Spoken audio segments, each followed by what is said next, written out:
kuinka monta vuotta myöhässä. Nyt teen vihdoin sen vitun comebackin, että nyt tulee kauppakassivideo. Siellä on vähän ostoksia molemmissa.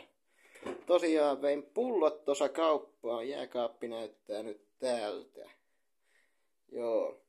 Vein pulloja kauppaan ja niistä tuli 15 euroa. Ostin sikanauta jauhelihaa. Se menee heti pakkaseen, joka näyttää täältä. Sinne vaan. Muutahan pakkaseen ei taida mennäkään. Joo, mitäs muuta mä menin sitten ostamaan? Tyhjä pullo. Sitä en ostanut. Täällä on yleiskajunaa 2 kiloa. Ja menin sinne. Ja ostin filttiä jeitä. Ne voi mennä pöydälle. Ja sitten täältä löytyy punaisia linssejä löytyy. Nekin meni tuohon pöydälle. Ja kuivattuja jajaneita tuli ostettua kanssa 1 säkki.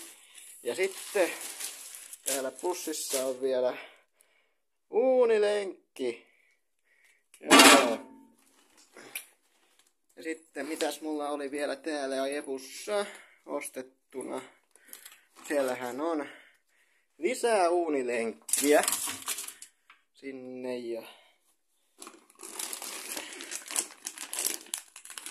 lihapyöjyköitä sinne vaan. Ja siellä on mun tupangit.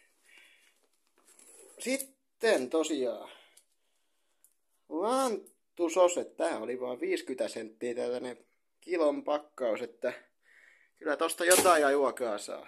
Sekin meni sinne. Sitten lisää lihapyöjyköitä.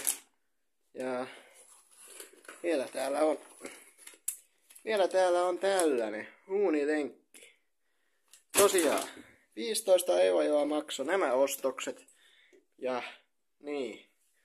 Ne meikäläinen tossa päätti sitten ostaa, että eiköhän noilla selviä vähän aikaa. Ainakin nyt muutama päivä. Ehkä viikko. Mut joo, tosiaan comeback tuli nyt tehtyä ja saa nähdä, meneekö taas 3-4 vuotta uudessa videossa.